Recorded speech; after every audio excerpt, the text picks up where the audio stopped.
Kembali lagi bersama saya di Radio Suara Pesona. Jangan pernah bosan mendengar berita terupdate dari kita. Nah, hari ini Radio Suara Pesona kedatangan tamu dari Kejaksaan Negeri Sarolangun yang akan mengisi acara pagi hari ini dengan tema narkotika. Jangan kemana-mana, tetap terpantau terus ruang Radio Suara Pesona Anda.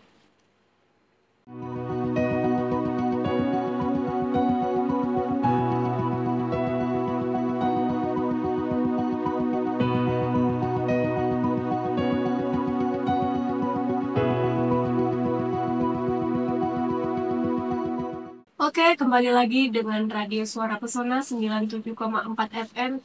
Masih bersama saya, Rima, dan rekan saya, Ismi. Halo, Selamat pagi para pendengar Radio Suara Pesona. dan bersama narasumber kita, Kejaksaan Negeri Sarolangun, Bapak Mezan Rinaldo SH, sebagai Kejaksaan Fungsional Kejaksaan Negeri Sarolangun, dan Mbak Sasa sebagai calon jaksa ya. Nah, baik, sesuai dengan tema kita hari ini tentang narkotika, sebelum pertanyaan dari saya tentang narkotika, Bapak Rizkon atau Mbak Sasa mungkin dapat menjelaskan sekilas tentang narkotikanya.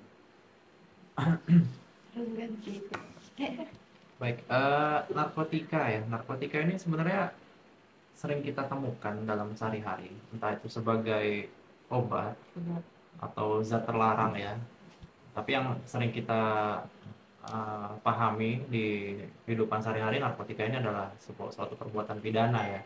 Suatu perbuatan pidana atas kepemilikan atau penguasaan zat atau obat sebagaimana yang telah diatur dalam undang-undang. Jadi zat atau obat ini ternyata mempunyai efek-efek tertentu dalam penggunaannya. Misalnya sebagai depresan, sebagai halusinogen, sebagai stimulan, serta sebagai adiktif yang sebenarnya ini adalah produk kesehatan, produk medis, tapi seringkali disalahgunakan dengan dosis tertentu sehingga membawa pengaruh yang besar kepada si pengkonsumsi. Itu yang kami bisa sampaikan terkait dengan narkotika. Nah, tadi disampaikan bahwa narkotika sendiri itu bagian dari obat-obatan yang juga diatur oleh undang-undang. Betul. Artinya, tentu sedikit yang saya tahu tentang narkotika dalam obat-obatan itu, apakah ada jenis narkotika dalam obat-obatan tapi dijual secara terlarang gitu. Maksudnya itu secara bebas tanpa kita tahu ternyata obat ini mengandung narkotika gitu loh, meskipun cuma berapa persen. Baik. Sebenarnya kalau dijual secara bebas tentunya tidak, karena narkotika ini ada aturan yang mengatur terkait dengan peredaran narkotika. Karena tidak banyak yang mempunyai izin dalam peredaran, dalam distribusi, dalam penguasaan. Sebagai contoh misalnya dari laboratorium untuk penelitian. Nah, itu diizinkan biasanya, tapi dengan batas-batas tertentu. Tetap apalagi kepada pribadi orang perorangan ya. Perusahaan yang membuat pun punya juga izinnya, cuma dalam kondisi tertentu saja. Apa kegunaannya? Nah, itu terkait dengan perizinannya juga harus kita cek bersama ya. Maksudnya jangan sampai terkait pemilikan narkotika ini dijual secara bebas tadi kan pertanyaannya. Kalau secara praktiknya tidak secara bebas. Tidak secara bebas ya, artinya obat-obat yang mengandung narkotika meskipun dalam dalam obat itu nggak full ya narkotikanya, Yeah. ada seberapa persen gitu, artinya tidak dijual secara Yeah. bebas gitu. Untuk yang mengkonsumsi sendiri, artinya seperti ya untuk penenang gitu, apalagi yang memiliki gangguan depresi atau apa, itu kan tentu ada kandungannya. Apakah itu memiliki secara prosedur seperti apa perizinannya gitu? Oke, kalau masalah terkait dengan pengobatan tentunya diperkenankan ya, tapi memang untuk batas-batasnya juga sudah diatur. Misalnya terkait dengan orang yang sedang luka fisik ya, itu kan perlu adanya antidepresi ya, antidepresi sama bius misalnya. Nah, itu kan ada kandungan narkotika di situ.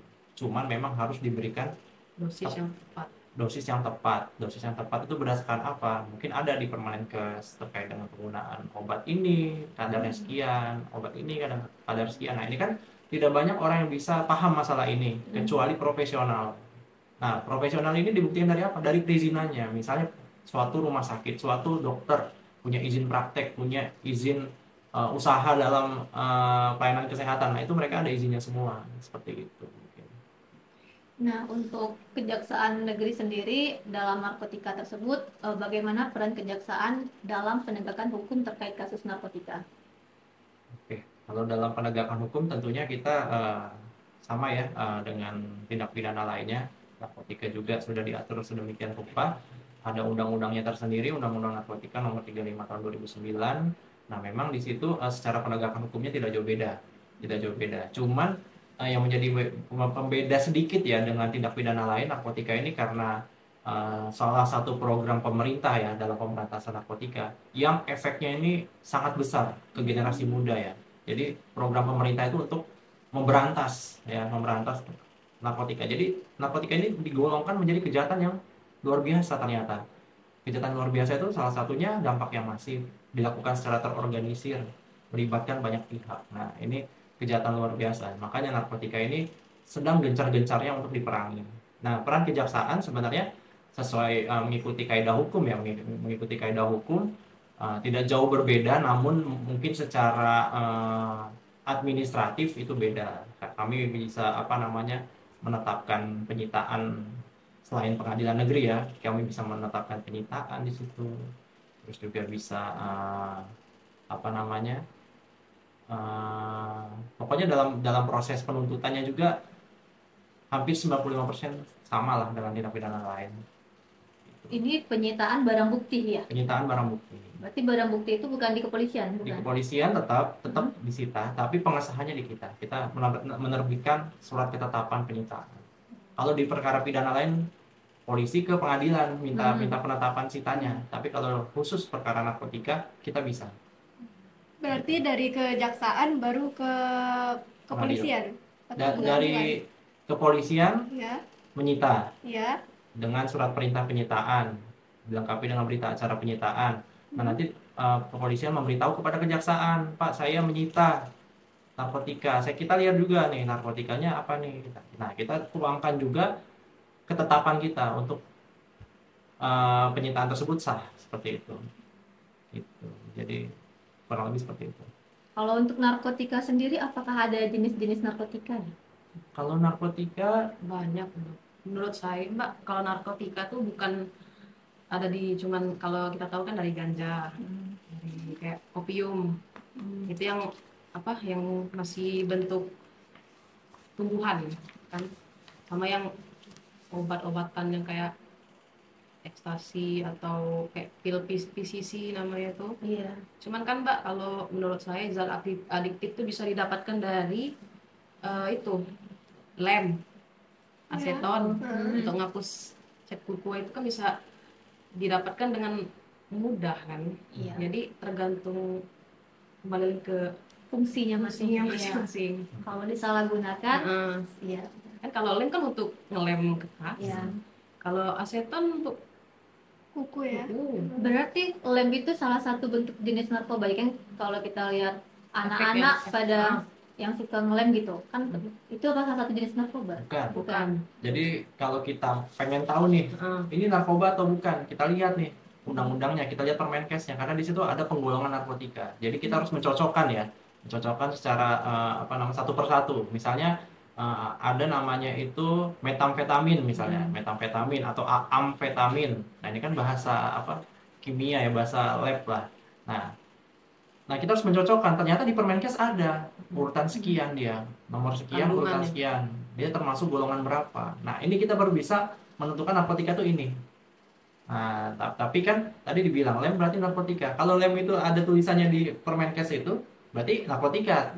Tapi menurut saya nggak ada di situ. Mungkin ada kandungannya sedikit, tapi karena itu disalahgunakan sehingga menimbulkan efek seakan-akan seperti narkotika. Nah, mungkin iya seperti itu.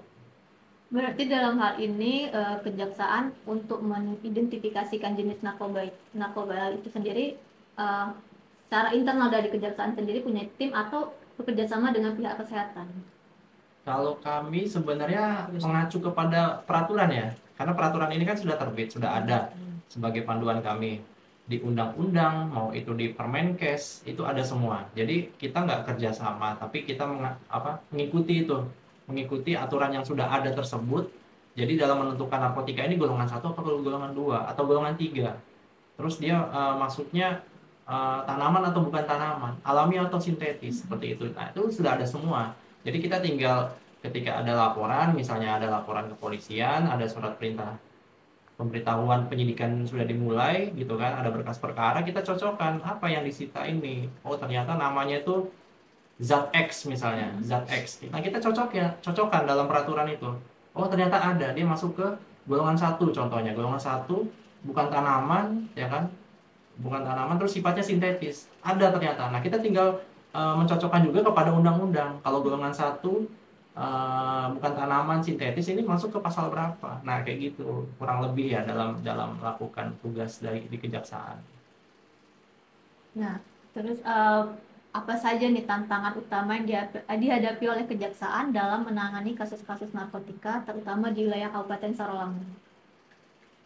Kalau untuk kasus, sepengalaman saya dalam menangani perkara narkotika, sebenarnya kita ini banyak hal-hal yang belum terungkap. Hal-hal yang belum terungkap itu maksudnya apa? Masih banyak orang yang belum tertangkap. Jadi dalam suatu kasus perkara narkotika biasanya ada yang memberi kan, ada yang menjualkan terlebih dahulu, karena orang ketika menguasai narkotika dia pasti ada sumbernya. Siapa sumbernya? Nah, ini yang harus kita telusuri ya kan, harus kita telusuri. Tapi ini lagi-lagi bukan kewenangan kejaksaan, ini kewenangan kepolisian dalam hal penyidikan atau penyelidikan ya. Tugas kita itu cuma penuntutannya saja. Nah, tapi kan ini menjadi tantangan. Kenapa? Ketika kita bawa ke persidangan, ini kan harus ditelusuri. Seorang tersangka atau terdakwa ini kan pada saat persidangan, kamu dapat dari mana? Dari si apa? Si A-nya mana? Oh, dia kabur, Pak. Nah, ini kan menjadi tantangan tersendiri. Apakah benar omongannya si terdakwa ini kan? Nah, itu mungkin. Jadi karena banyak, dan Sarolangun ini kebetulan posisinya strategis ya. Artinya banyak akses menuju kota Sarolangun, bisa dari arah Kabupaten Merangin, dari Kabupaten Musirawas Utara, Kabupaten Batanghari ya. Jadi dari kasus-kasus yang saya tangani kemarin itu sebenarnya banyak orang yang dari luar Kabupaten Sarolangun sendiri yang membawa itu. Yang membawa ya. Ya. Itu Jadi, yang mengedar atau gimana? itu yang yang membawa, yang mengedarkan juga. Jadi misalnya orang Sarolangun nih, dia pengen katakanlah belanja gitu ya, pengen beli barang haram tersebut. Nah, dia tuh pergi ke, contoh bukan menjelek-jelekan ya, tapi ini salah satu pengalaman saya, dia pergi ke Kabupaten Musirawas Utara, ke desa tertentu. Nah, ini kan menjadi tantangan juga ya, karena ini lintas batas kabupaten. Batasan. Iya, itu jadi tantangan juga, karena sangat luas ya. Transit. Jadi penyebab faktor sulit terungkap ya salah satunya bukan kewenangan kejaksaan untuk menelusuri lebih lanjut tentang jaringan narkoba, itulah kali ya bahasanya, tapi itu udah bagian dari kepolisian ya. Untuk secara hukum bagaimana tuh proses penanganan perkara narkotika dari awal sampai dengan penuntutan di pengadilan? Tadi sempat saya bilang kalau misalnya perkara narkotika itu tidak jauh berbeda dengan perkara-perkara biasanya, perkara tindak pidana lainnya. Sistemnya sama. Kalau dari kejaksaan itu dimulai ketika SPDP terbit. SPDP itu surat pemberitahuan dimulainya penyidikan. Nah, itu polisi memberitahu ke kejaksaan, Pak, kami sudah melakukan penyidikan nih, ada indikasi nih, Pak. Nah, kita terima. Nah, kita selaku, nanti kan ditunjuk tuh jaksa, penelitinya siapa, jaksa yang mengikuti perkembangannya siapa. Nah, nanti itu baru mulai ya kita misalnya kayak bisa koordinasi ke polisian, bisa koordinasi, Pak, ini perkembangan kasusnya gimana, kok sampai sekarang belum ada berkasnya. Nah, nanti polisi itu hasil penyidikannya itu dituangkan ke dalam suatu berkas perkara. Tebalnya macam-macam, terus nanti itu diserahkan kepada kejaksaan untuk kita teliti terlebih dahulu. Apakah terdapat kekurangan dalam berkas itu, apakah terdapat kesalahan, ataukah terdapat hal yang bisa ditambahkan di dalam berkas itu. Nanti kita berikan masukan, dalam hal ini petunjuk sesuai dengan KUHP. Nah, nanti dari pihak penyidik atau kepolisian ini dia memperbaiki berkas tersebut. Ketika berkas sudah diperbaiki, dikembalikan lagi ke kami akan meneliti ulang apakah saran-saran atau petunjuk yang kami sampaikan itu sudah dipenuhi atau belum. Kalau misalnya sudah, ya berarti kita siap untuk penyerahan tanggung jawab tahanan sama barang buktinya. Namanya tahap 2 kalau di kami. Tahap 2. Nah, tahap 2 itu nanti kami selaku penuntut umum mulai berlaku di situ. Ketika tahanan sudah diserahkan kepada kami, ketika barang bukti sudah kami terima, nah tugas kami adalah untuk menyidangkannya, membawa ini ke pengadilan, menyidangkannya selaku penuntut umum. Nah, jadi tadi kan ada jaksa peneliti, ada jaksa apa namanya penuntut umum. Nah itu sebenarnya satu ini ya satu kata jaksa tapi beda fungsinya. Beda fungsinya. Nah, sejauh ini di Kabupaten Sarolangun itu sendiri ada nggak, misal dari kepolisian sudah melaporkan ke kejaksaan, ada seperti tadi ada kasus narkobanya tadi, terus berikut tidak ditindaklanjuti lagi oleh kepolisian, tidak ada info kembali gitu, apakah pernah ada tidak kejadian itu di Sarolangun? Oke, jadi kalau dari kami kan mengetahui adanya suatu perkara atau adanya suatu tindak pidana itu kan dari namanya tadi SPDP ya.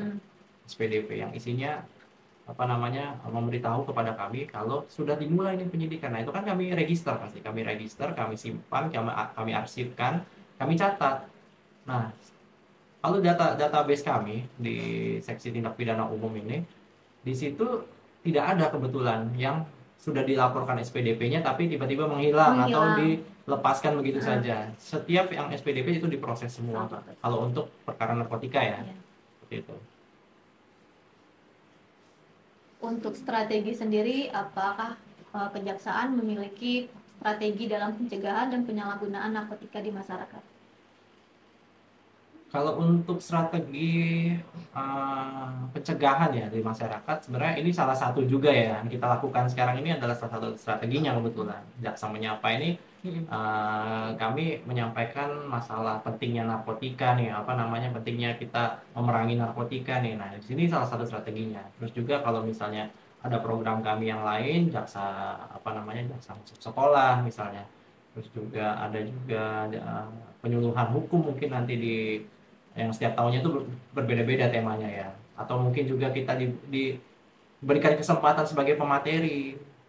Jadi kemarin misalnya terkait dengan pemilu ada permintaan pemateri. Nanti misalnya kayak ada temanya tentang narkotika, mungkin kami diminta sebagai pemateri. Nah itu upaya-upaya kami sih, upaya-upaya kami. Selain itu untuk kejaksaan sendiri, apakah ada berkolaborasi dengan lembaga lain seperti kepolisian atau lembaga rehabilitas? Kalau untuk kolaborasi sendiri pastinya ada ya, kita sinergi ya. Karena kan kepolisian, kejaksaan, pengadilan negeri itu dan juga advokat itu kan pilar penegak hukum ya. Kita nggak koordinasi di antara satu sama lain ya. Tapi untuk balai rehabilitasi ini kalau pengalaman saya sih ya dalam menangani perkara ini jarang kita ini ya manfaatkan. Tapi untuk koordinasi tetap pastinya. Tapi jarang, kenapa? Karena balai rehabilitasi ini adalah setiap yang divonis sebagai penyalahguna, dan dia juga ada hasil asesmennya bahwa yang menyatakan dia ini penyalahguna. Jadi harus direhabilitasi. Kebetulan kalau di Sarolangun ini jarang terjadi seperti itu.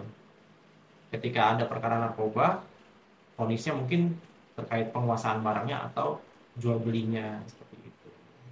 Apa penyebab jarang terjadi di rehabilitas itu? Apakah jenis yang dia konsumsi atau umur atau gimana tuh? Misalnya tahu saya ya, koreksi kalau saya salah. Kalau misalnya ketahuan dari narkoba, ketangkep nih narkoba, terus ada pilihan rehab misalnya, apa yang bikin hambatan gitu di Sarolangun jadi jarang untuk rehabilitas? Jadi rehabilitasi ini nggak bisa sembarangan ya. Rehabilitasi ini melibatkan banyak pihak. Pertama ada tim kesehatan dan kedua tim hukum ya. Tim kesehatan ini apa isinya? Ada dari laboratorium sama dari kedokteran. Tim kesehatan. Jadi dia ini yang apa ya istilahnya melakukan pemeriksaan sama mendiagnosis apakah orang ini bisa dikatakan penyalahguna atau tidak. Nah ini menerapkan ilmu dalam bidang kesehatan ya. Yang kedua tim hukum ini banyak juga ternyata di dalamnya, ada BNN, ada kejaksaan, ada kepolisian, nah ada juga Kementerian Hukum dan HAM, ada 4 ini. Nah ini juga saling berkoordinasi, kita semua itu punya suara yang sama ya, suara yang sama dalam artian dalam menentukan ini bisa direhab atau tidak. Jadi istilahnya prosedurnya panjang dan memerlukan peran dari setiap institusi yang saya sebut tadi dalam menentukan ini penyalahguna atau tidak. Karena kan penyalahguna ini istilahnya korban ya. Penyalahguna ini korban. Kadang-kadang kan ya sebagai contoh misalnya orang nggak tahu kalau itu sebuah narkotika, tapi kayak apa ya, dicekokin ya kalau bahasanya itu, bahasa kasarnya dicekokin sehingga dia ketergantungan. Nah ini korban, ini penyalahguna dia gitu kan. Nah sedangkan yang sering terjadi di Sarawangun adalah orangnya udah pemain seperti itu. Harus dibedakan dia yang pakai sekali atau yang pakai 2 kali sama yang berkali-kali, bertahun-tahun dia pakai. Nah ini kadang-kadang kan kenapa nggak direhab ya, kita mau aja rehab gitu loh, tapi kita lihat nih kronologisnya seperti apa. Oh ternyata dia udah dari tahun 2015 makainya. Nah apa iya dia penyalahguna seperti itu? Artinya di luar Kabupaten Sarawangun, artinya jika ada kasus seperti itu, maka apabila tidak di rehabilitas, tidak direhab, artinya korban atau pelaku itu tersebut dihukum secara pidana. Secara pidana, penjara. Bagaimana dia bisa menyembuhkan dari ketergantungan itu? Otomatis kalau udah masuk penjara dia mau nggak mau ya, karena gini ya, kalau rehabilitasi itu kan istilahnya bagaimana cara enaknya dalam menyembuhkan. Nah penjara itu cara tidak enaknya. Jadi dia mau nggak mau, suka nggak suka ya nggak konsumsi narkoba selama dia di penjara itu. Tentu pasti ada adaptasi, apalagi kalau udah menggunakan kayak gitu. Pasti ada masa-masa sakaunya di dalam penjara mungkin ya. Nah itu kan di penjara juga kan ada dokter atau tim kesehatannya, jadi nggak perlu khawatir kita. Jadi misalnya kan orang sakau ini kan ya karena narkobanya aja, tapi masih bisa diantisipasi sama tim kesehatan gitu. Ya.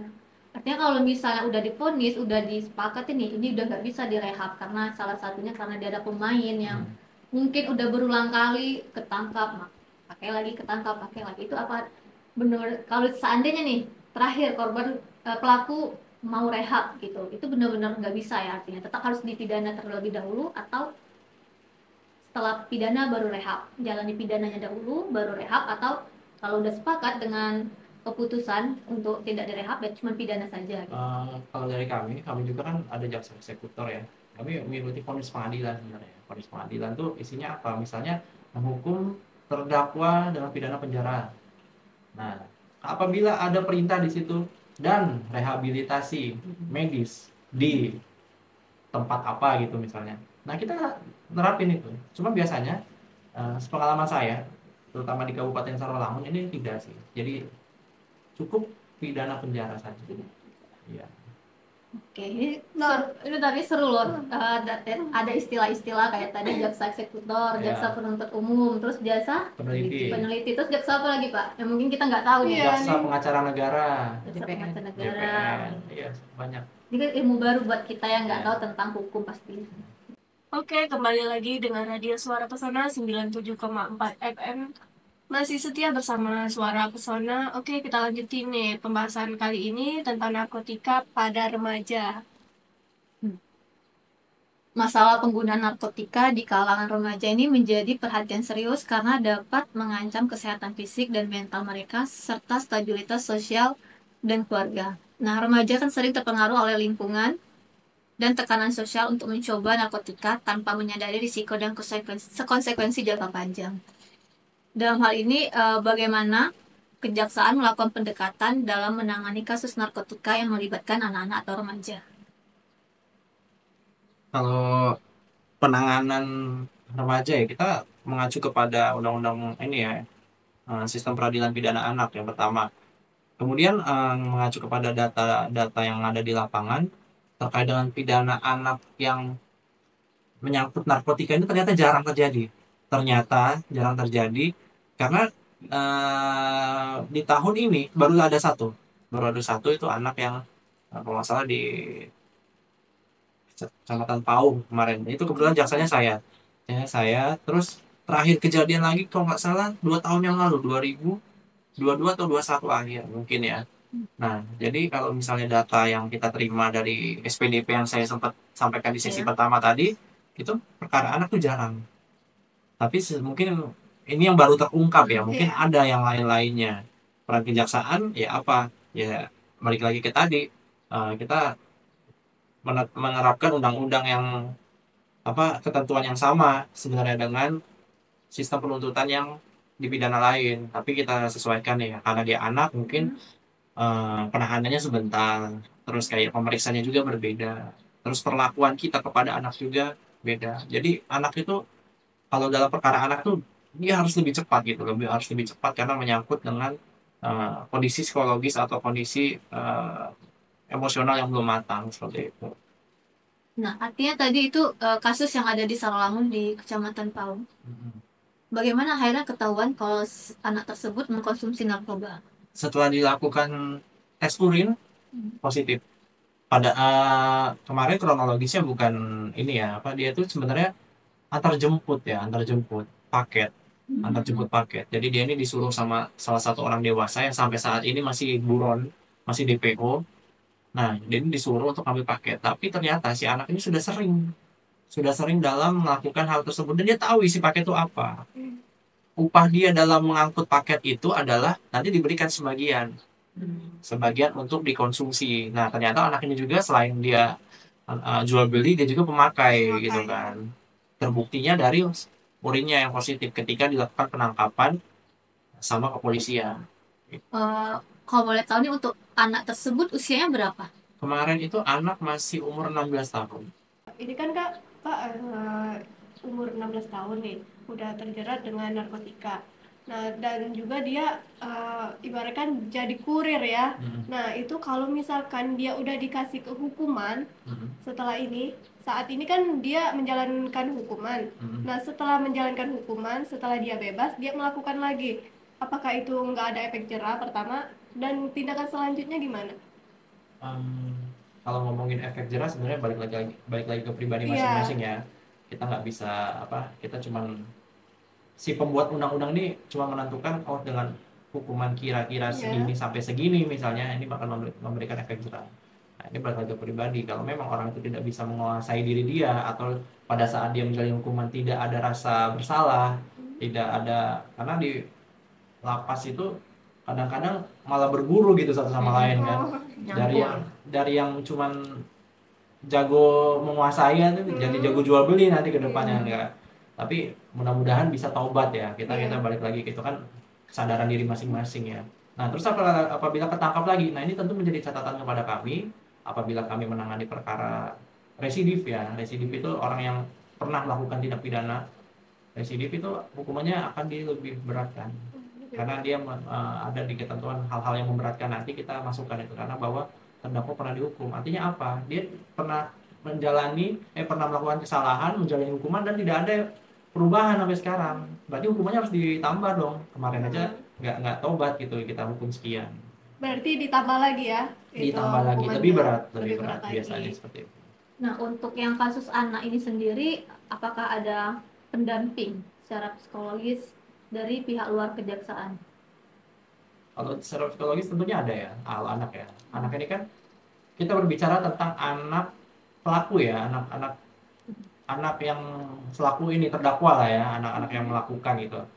Nah, tentunya ada yang membimbing dia, itu ada namanya tuh Bapas ya, Bapas. Bapas itu apa? Bapas itu salah satu unit dari Kementerian Hukum dan HAM pokoknya. Kementerian Hukum dan HAM kan ada lapas, dan ada Bapas nih. Nah, Bapas ini pendampingan anak-anak yang bermasalah dengan hukum seperti itu. Nah, dia ini yang mendamping, dia juga yang memberikan rekomendasi. Jadi sebelum adanya kita membawa ke proses persidangan, Bapas itu mengasih semacam laporan kepada kita. Apa sih permasalahannya, kondisi sosialnya seperti apa anak ini, kondisi psikologisnya seperti apa, kondisi ekonominya seperti apa, terus rekomendasinya mau seperti apa. Jadi Bapak itu punya kewenangan untuk memberikan rekomendasi. Misalnya Pak Jaksa, ini nggak cocok untuk dihukum penjara. Dia ini korban, dia ini harus direhabilitasi. Nah, dia nanti tulis di situ. Oh, itu rekomendasi dari Bapas tadi? Dari Bapas itu, dari lembaga yang memang berwenang. Apabila ada anak yang berhadapan dengan hukum, dia yang ini mendampingi. Untuk tren narkoba sendiri nih, bagaimana kejaksaan menilai tren pengguna narkotika di kalangan remaja dalam beberapa tahun terakhir? Kalau tren penggunaan ya, kalau berbicara dengan data yang ada di kami, perkara yang kami sidangkan ya memang sedikit ya, tapi kita nggak tahu kan di luar sana bagaimana. Mudah-mudahan memang betul sedikit kan. Nah, remaja ini memang masa-masa rentan ya, masa-masa Iya. rentan. Kami cuma bisa menitip ya pada adik-adik yang mendengarkan di usia yang masih muda gitu, jangan coba-coba lah narkoba, karena narkoba itu tindak pidananya berat. Ancaman paling ringan narkoba itu kalau untuk menguasai ya, Iya. itu paling ringan 4 tahun. Kita ngebawa nih misalnya satu klip plastik kecil misalnya, yang beratnya mungkin cuma 0,0 sekian gram. Iya. Itu dia bisa dihukum 4 tahun, bayangin. Betapa sedihnya kan, misalnya kita kayak mau gaya-gayaan lah gitu kan, mau ikut-ikutan pergaulan, nggak gaul kalau nggak nyoba gitu. Akhirnya kita coba, kebetulan pada saat itu kita apes misalnya. Ada operasi dari kepolisian atau ada yang melaporkan warga sekitar, teman-teman gitu kan melapor, ditangkaplah kita. Nah, itu jadinya panjang ceritanya. Nah, mungkin itu sih yang bisa kita sampaikan, karena narkoba ini yang saya bilang tadi, kejahatan yang luar biasa, extraordinary crime kan bahasa Inggrisnya. Artinya apa? Kita itu pemerintah kenapa menerapkan hukuman yang lumayan tinggi itu ya, padahal cuma menguasai sekecil itu. Ya karena memang efeknya berantai, efeknya luar biasa. Dari orang yang misalnya satu pakai, dia bisa menjalar ke 10 orang lainnya, teman-teman yang sekitar. Nanti 10 orang itu menjalar lagi kemana-mana. Nah gitu, itu efeknya. Rusak generasi muda. Iya, merusak generasi muda. Nah, apakah ada peran sekolah dalam kerjasama dengan kejaksaan dalam upaya pencegahan dan penanggulangan penyalahgunaan narkotika di kalangan remaja? Mungkin Mbak Sasa bisa jawab, mungkin Enggak, Kak. peran kejaksaan nih. Mau nambahin yang tadi. Mhm. Setahu saya itu kalau misalnya dari si korban adik remaja itu, kalau dia sudah kecanduan, setahu saya, kalau dia mau ngerehab bisa ke balai rehab tuh mandiri sama orang tuanya. Setahu saya bisa tuh gratis kalau mau direhab mandiri itu Pak. Oh, kalau rehab mandiri tuh tanpa ada rekomendasi dari Ada, cuman dia tuh kayak kalau kesadaran dia sendiri tuh bakal di apa, dari asesmen tadi yang kayak kata Bang Meza tadi tuh direkomendasikan untuk rehabilitasi kan. dalam hal ini anak tersebut belum tertangkap berarti ya, Ah. tapi dia udah menyadari nih, atau mungkin Iya. keluarganya udah menyadari ini Ah. gejala-gejala Dan dia juga pembunuhan gitu. itu bukan orang yang jadi yang kurir, dia cuman memakai narkotika tuh untuk satu kali pemakaian, setahu saya, koreksi kalau salah. Sama saya juga nggak Iya. tahu, mungkin Kak Reza yang bisa koreksi kan. Bukan untuk pemakaian Iya. per golongan yang banyak gitu. Iya. Memang kalau pemakaian satu hari itu kita melihat ada ketentuannya. Ternyata ada ketentuannya di Perma, Peraturan Mahkamah Agung. Nah, di sini sudah diklasifikasikan, misalnya kayak sabu-sabu itu batas pemakaian satu hari itu beratnya berapa? Misalnya kalau nggak salah ya 0,1 gram. 0,1 gram. Jadi kalau di bawah itu merupakan batas pemakaian satu hari. Dibolehkan. Dibolehkan rehabilitasi yang seperti Mbak Sasa tadi bilang. Tapi kalau Iya. kalau misalnya 0, lebih dari itu batas pemakaian satu hari, nah itu nggak bisa. Nggak bisa. Nah jadi balik lagi nih kita nggak asal-asalan tiba-tiba mau rehab gitu. Kita lihat juga dia ini ternyata banyak benar, misalnya katakanlah 1 kilo ya nggak mungkin kita rehab kan. Tapi kalau misalnya cuma tadi batas ketentuan 0,1 atau 0,5 misalnya, oh bisa ternyata secara aturan seperti itu. Berarti bisa rehab mandiri ya ternyata. Untuk tadi pertanyaan peran sekolah, apa kejaksaan memiliki peran buat datang ke sekolah, memberi penyuluhan, atau ada program khusus pada sekolah tentang narkotika? Baik, saya jawab. Kalau misalnya kejaksaan perannya dalam sekolah ya kami tentunya bisa ya, tentunya bisa. Ada program kami namanya Jaksa Masuk Sekolah. Nah, Jaksa Masuk Sekolah juga sebenarnya materinya mirip-mirip ya dengan Jaksa Menyapa yang sekarang kita lagi lakukan ini. Kita juga melihat apa sih ya keresahan-keresahan yang sering terjadi akhir-akhir ini, misalnya kayak bullying, terus ada juga misalnya kekerasan seksual, ada juga masalah narkotika, judi online barangkali kan bisa juga. Nah kita lihat juga nih perkembangan yang ada sekarang, narkotika ini kebetulan perkara paling banyak sekarang. Nah makanya kita bawa narkotika. Nah nanti misalnya kayak kita melakukan jaksa masuk sekolah kan ini setahun bisa berkali-kali ya. Minimal 4 kali lah. 4 kali, nanti kita lihat juga nih perkembangan yang ada. Oh Pak, di kecamatan ini misalnya, sekolahnya ada di kecamatan, suatu kecamatan, ternyata di kecamatan ini perkara yang paling banyak ini. Nah itu kita bisa menyesuaikan. Jadi misalnya kebetulan narkoba, ya udah kita bawa materi narkoba di situ gitu. Nah, sejauh ini Kejaksaan Negeri Sarawangun sendiri udah jaksa masuk sekolahnya udah berapa sekolah ya, Pak? Kalau sampai hari ini baru 2 ya. Karena kan ini baru masuk semester 2 ya, triwulan 3. Triwulan 3. Sebenarnya kita kemarin ya, jadwal kita itu kemarin, cuma baru sadar juga sekolah kan lagi libur gitu. Ngapain kita masuk sekolah? Muridnya nggak ada kan. Mungkin nanti ketika udah masuk sekolah kita langsung kira pertengahan Juli atau akhir Juli nanti mungkin udah masuk kayaknya jaksa masuk sekolah yang ketiga. Untuk 2 sekolah itu di mana aja, Pak, sekolahnya? Yang pertama itu di SMP 18 kalau nggak salah, SMP 18. Sama MAN 1 Sama yang terakhir itu di MAN 1 Sarawangun di belakang apa? Dekat rumah sakit itu ya. SMP 18 di Kecamatan Tanjung kalau tidak salah, di daerah Tanjung ya kalau nggak salah. Masuk. Ambil di pelosok. Ya. untuk pemilihan sekolah sewa tadi udah dijelaskan Ya. kategorinya itu. Kalau bisa kami mau merata sih, maksudnya nggak cuma di Sarawangun aja. Niatnya mau ke pesantren sih Kak. Nanti Ya, kita apalagi mau kita tahu kayak di Singkil itu kan daerah perbatasan dekat dengan Musirawas kan. Nah, rencananya kebetulan nanti yang ketiga ini kita mau ke pesantren di daerah Singkut. Iya, karena kan banyak mahasiswa yang tinggal di situ juga tanpa pengawasan orang tua. Betul. Nah, untuk selanjutnya apakah langkah-langkah preventif yang telah dilakukan oleh Kejaksaan untuk mengurangi kasus penyalahgunaan narkotika di kalangan remaja? Langkah preventif yang kita lakukan tadi sebenarnya sudah ini ya hampir mirip dengan yang dewasa ya.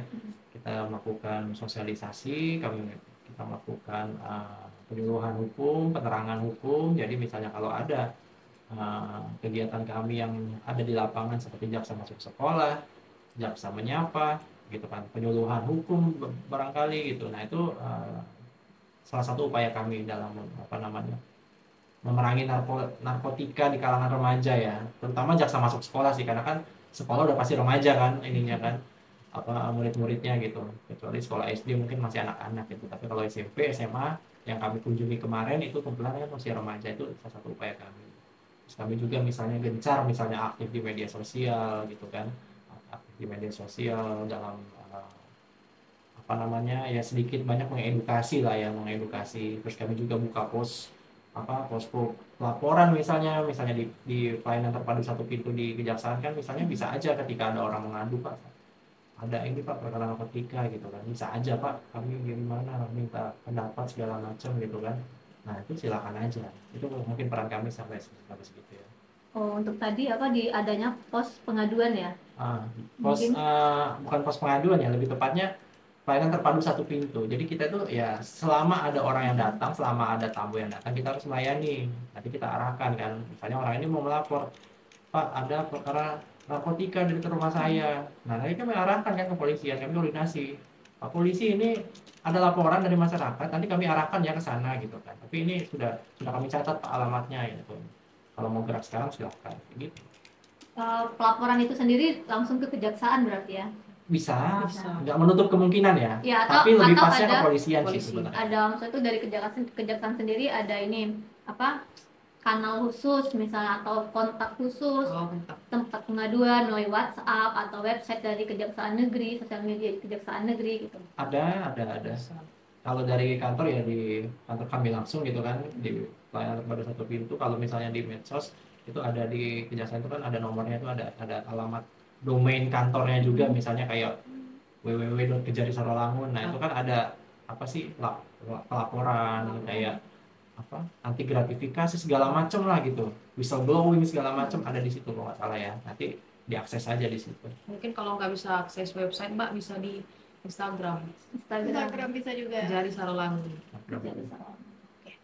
Nah ini untuk terakhir sebelum kita tutup, mungkin dari Pak Maiza ataupun Mbak Sasa, pesan dan kesan ataupun informasi yang bisa disampaikan kepada masyarakat tentang narkotika, baik untuk anak-anak ataupun remaja ataupun dewasa.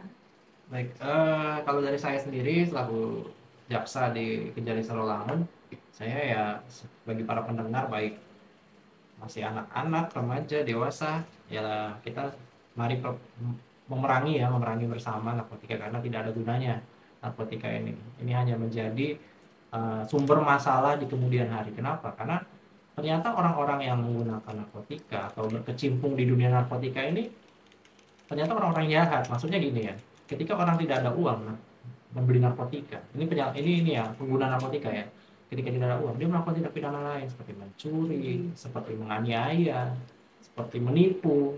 Nah, mari kita memerangi narkotika karena memang ya sudah jelas gitu efeknya merusak diri sendiri, merusak lingkungan sekitar, merusak pertemanan, merusak ya banyak sekali yang dirusak sama narkotika ini. Jadi kalau misalnya para pendengar semua punya adanya informasi, punya adanya kepedulian, ya tolong disadarkanlah bagi lingkungan sekitarnya. Kalau memang tidak bisa disadarkan, tidak ada cara lain ya menempuh lewat hukum gitu ya. Jadi untuk kemajuan Sarolangun juga karena miris juga akhir-akhir ini perkara narkotika itu dalam setahun bisa 100 lebih perkara narkotika setiap tahun. Dari tahun 2022 kami mencatat itu ada 116 kasus narkotika. 2023 ada 105. Menurun sih, cuman tetap aja banyak 100. Nih ya, di tahun 2024 ini per Juni 2024 sudah ada 56. Itu kasus di Kabupaten Sarolangun. Kabupaten Sarolangun. Itu kasusnya remaja, dewasa atau apa? Dewasa. Dewasa. Semua. Yang anak kan cuma satu tadi di Cuma tahun 2024. Tadi. Pengguna semua atau ada yang pengedar, Pak? Dua-duanya. Dua-duanya, iya, komplit ya. Jadi ya kepada para pendengar ya saya mohonlah kita sama-sama saling membantu lah dalam memerangi narkotika. Mungkin itu aja. Nah, dari Mbak Sasanya gimana nih? Simple Mbak, say no to drugs. Saya Say no to drugs.